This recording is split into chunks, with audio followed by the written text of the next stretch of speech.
Nggak perlu banyak ya, hanya perlu 2 atau 3 genggam saja. Kemudian Anda isikan dengan air sampai. Nah, ini ayam-ayam saya sedang makan makanan organik. Nah, sore ini saya akan memberikan video mengenai cara membuat pupuk hanya menggunakan air seperti itu. Pupuk yang berbahan dasar air seperti itu, air biasa, air putih biasa. Nah, tapi sebelumnya saya ingin intro dulu nih, ayam organik saya besar-besar banget, bobotnya mungkin sekitar 3 kilo lebih. Sebentar lagi saya akan timbang seperti itu. Nah, tapi kita lihat dulu sebenarnya makanan apa sih yang diperebutkan oleh si ayam-ayam ini ya. Makanan apa sih sebenarnya mereka kok sampai berebut kayak gitu? Mari kita intip makanannya. Mari kita intip. Nah, itu yang Anda lihat di depan Anda itu adalah daun seperti itu. Daun bayam yang ditutup deh. Oke, kita langsung aja masuk ke kandang ya. Kita langsung masuk. Nah, ini kandang dari paralon. Saya gunakan paralon bekas. Ini penting banget ya. Ini adalah ilmu untuk beternak dengan biaya yang sangat murah. Selain yang itu, yang ini juga kita mau perlihatkan, mau menularkan virus beternak dan bertani murah. Saya bela-belain masuk ke kandang. Nah, kita akan lihat. Waduh. Nah, apa sih yang mereka makan? Mohon maaf mengganggu acara makan kalian. Waduh. Nah, ini dia yang dimakan oleh ayam-ayam ini. Nah, seperti ini. Nah, ini adalah sayuran, ngeblur ya. Sayuran yang dicacah kemudian dicampurkan dengan bekatul. Sebenarnya bekatul ini sudah kita fermentasi ya, agar seratnya tidak begitu tinggi seperti itu. Karena kalau seratnya terlalu tinggi akan merusak penyerapan nutrisi di lambungnya unggas seperti itu. Oke. Cukuplah intronya. Intinya saya ingin menularkan hal yang positif kepada Anda.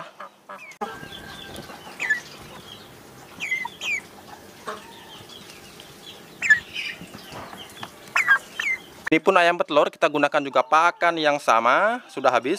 Sebentar lagi kita kasihkan ya. Sudah habis tempat pakan.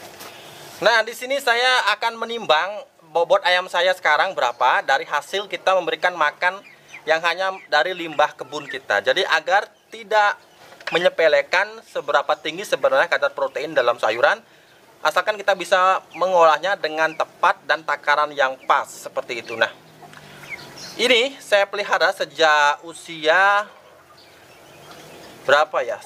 2 minggu kurang. Saya beli di peternak sebelah, peternak yang membesarkannya dengan pakan pabrikan. Saya beli sejak usia 2 minggu. Saya belinya sekitar harga berapa? Saya lupa. Tapi saya membelinya mungkin waktu itu sekitar harga di atas 10.000, di atas 10.000, 12.000 lah sekian. Nah, saya besarkan kemudian dengan cara organik sampai di sini. Nah, kuat sekali ini. Kuat banget. Jadi ayam organik jangan main-main. Nah, ini umurnya sudah lama ya. Kita membelinya setiap 1 bulan kita belinya 10 ekor. Sesuai dengan kebutuhan dari dapur saya seperti itu. Karena ini saya untuk konsumsi dapur. Seperti itu. Nah, kita timbang sekarang. Akan kita timbang. Ayamnya sudah saya ikat seperti ini. Kita bakal timbang. Mudah-mudahan ayamnya mau diam karena ayam organik luar biasa energik.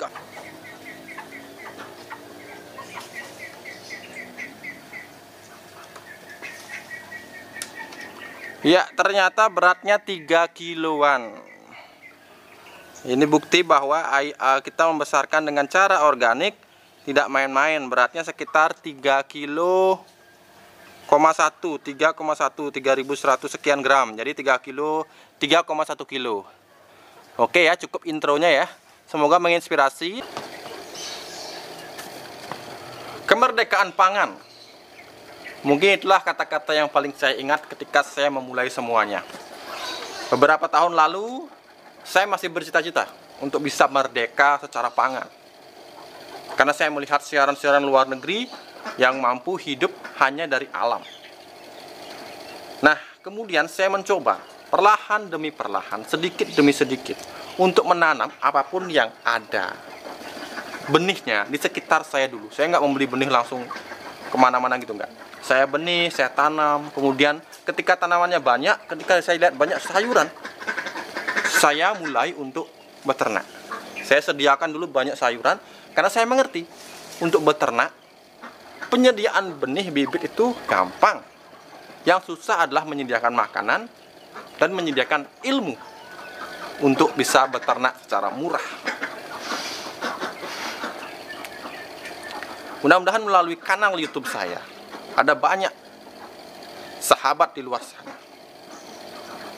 baik itu yang di dalam negeri maupun yang di luar negeri, untuk bisa memulai sedikit demi sedikit, step by step. Apa yang saya lakukan juga bisa Anda lakukan. Percayalah, percaya, Ibu Pertiwi kita luar biasa, melindungi, mengayomi kita-kita yang ada di atasnya. Seperti itu. Nah, saya terlalu emosional tadi. Nah, kemudian saya akan membahas mengenai bagaimana saya menggunakan bahan dasar air saja untuk kita jadikan pupuk yang sangat berguna bagi tanaman kita, terutamanya tanaman sayur dan tanaman usia pendek.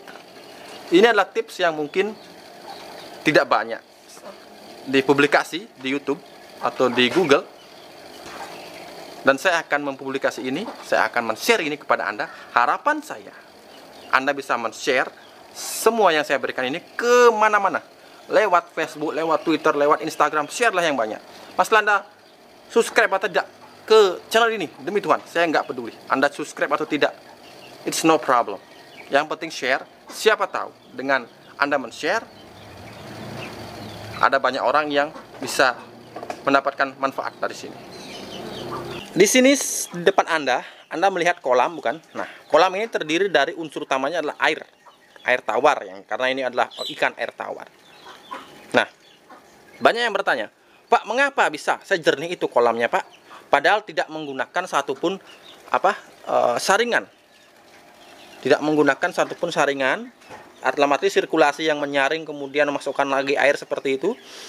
Nah, saya hanya menggunakan satu, itu di pojokan sana, itu sebagai penyedia oksigen. Tapi itu bercanda, artinya itu dulunya, Anda bisa saya perlihatkan, ini seperti tidak ada gunanya sebenarnya, karena ini adalah punya akuarium. Saya matikan saja karena, nah, ini adalah punya akuarium yang dulu isinya cuma ikan cupang 2. Bayangkan, hanya ikan cupang 2, dan ini harganya hanya di bawah 50.000. Dan ini pun kalau rusak saya nggak akan belikan lagi. Karena apa? Karena oksigen di dalam kolam ini begitu melimpah. Nah, lalu Pak, apa hubungannya dengan pupuk dari air? Oke, saya setiap hari menggunakan air dari kolam ini untuk menyirami tanaman saya, sayur-sayuran seperti selada merah, kemudian ada kubis, kol dataran tinggi saya tanam di sini, ternyata subur banget. Dan juga bayam, kangkung saya sirami dengan air dari kolam ini. Artinya apa? Air kolam ini merupakan pupuk organik cair sebenarnya yang sudah tersedia tanpa kita sengaja membuatnya. Nah, saya di sini bukan mengajak Anda untuk membuat kolam ya. Bukan, salah besar jika Anda berpikir seperti itu. Saya ingin membalik logika Anda. Begini, Pak, berarti saya harus perlu yang namanya ikan dong untuk membuat pupuk seperti ini? Tidak. Kita balik logikanya, Anda lihat ikan itu bisa hidup karena airnya itu penuh dengan oksigen alami. Oksigen yang bukan karena kita masukkan, tapi karena terbentuk alami dan masuk secara alami. Kemudian juga ada unsur nitrogen. Unsur nitrogen pasti ada, karena apa? Buktinya, ini kangkung yang saya gunakan sebagai pakan. Ini kangkung yang saya gunakan sebagai pakan, ternyata tumbuh. Batang-batangnya itu ketika kita taruh di air tumbuh. Azolla pun tumbuh. Nah, ini artinya apa? Artinya airlah yang menyediakan nutrisi kepada ikan, tanaman, azolla, kangkung, sehingga bisa hidup dan bisa tumbuh seperti itu. Nah, bukan karena ikan air ini kemudian jadi subur, tidak. Karena air yang sudah berisikan kaya dengan kandungan oksigen dan nitrogen seperti inilah, dan unsur hara makro yang lain membuat semuanya bisa tumbuh seperti itu. Ini bahkan sudah tumbuh setinggi ini dari batang-batang yang sudah habis dimakan oleh ikan. Nah, artinya begini, ketika Anda mengambil air ini untuk menyediakan unsur hara kepada tanaman yang lain, artinya Anda sudah memupuk tanaman tersebut, bukan? Nah, artinya air ini sudah mengandung unsur hara yang diperlukan untuk sayuran Anda. Nah, bagaimana caranya tanpa harus Anda memelihara ikan di dalamnya? Nah, air dengan kandungan nitrogen yang kaya seperti ini sebenarnya bisa kita buat tanpa harus kita ada ikan yang seperti itu.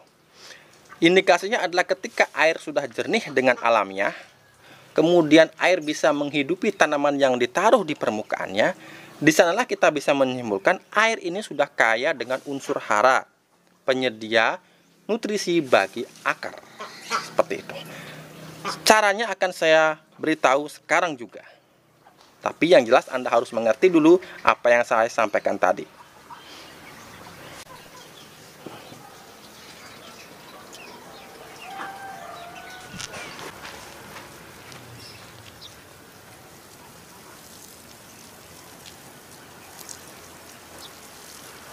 Oke, yang kita gunakan untuk membuat air yang penuh dengan unsur hara, air yang bisa kita gunakan sebagai pupuk sayuran kita. Yang pertama, Anda tentu saja perlu wadah. Saya gunakan ember, Anda bisa gunakan ember. Kalau tidak ada kolam terpal seperti ini, Anda bisa gunakan ember. Atau Anda bisa gunakan terpal yang Anda bentuk seperti kolam seperti itu. Nah, kemudian di permukaannya Anda taruhlah ini daun pepaya. Satu saja Anda taruh di dasarnya. Kemudian Anda masukkan pupuk kotoran sapi yang sudah difermentasi seperti itu. Nah, Anda taburkan seperti ini.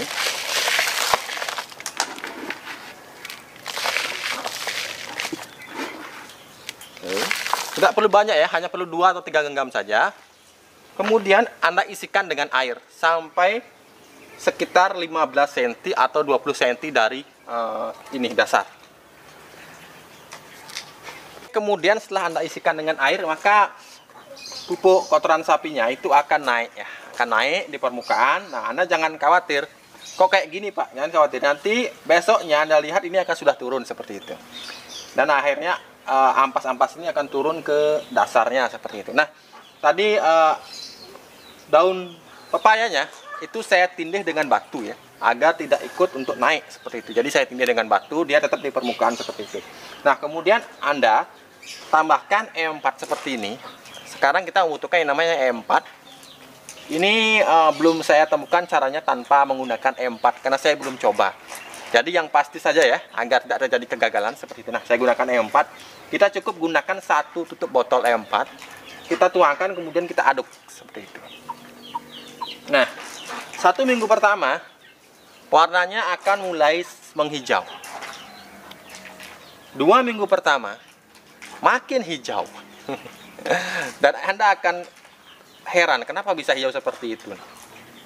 Nah, kemudian ketika sudah menghijau seperti itu, Anda tambahkan lagi E4 seperti ini.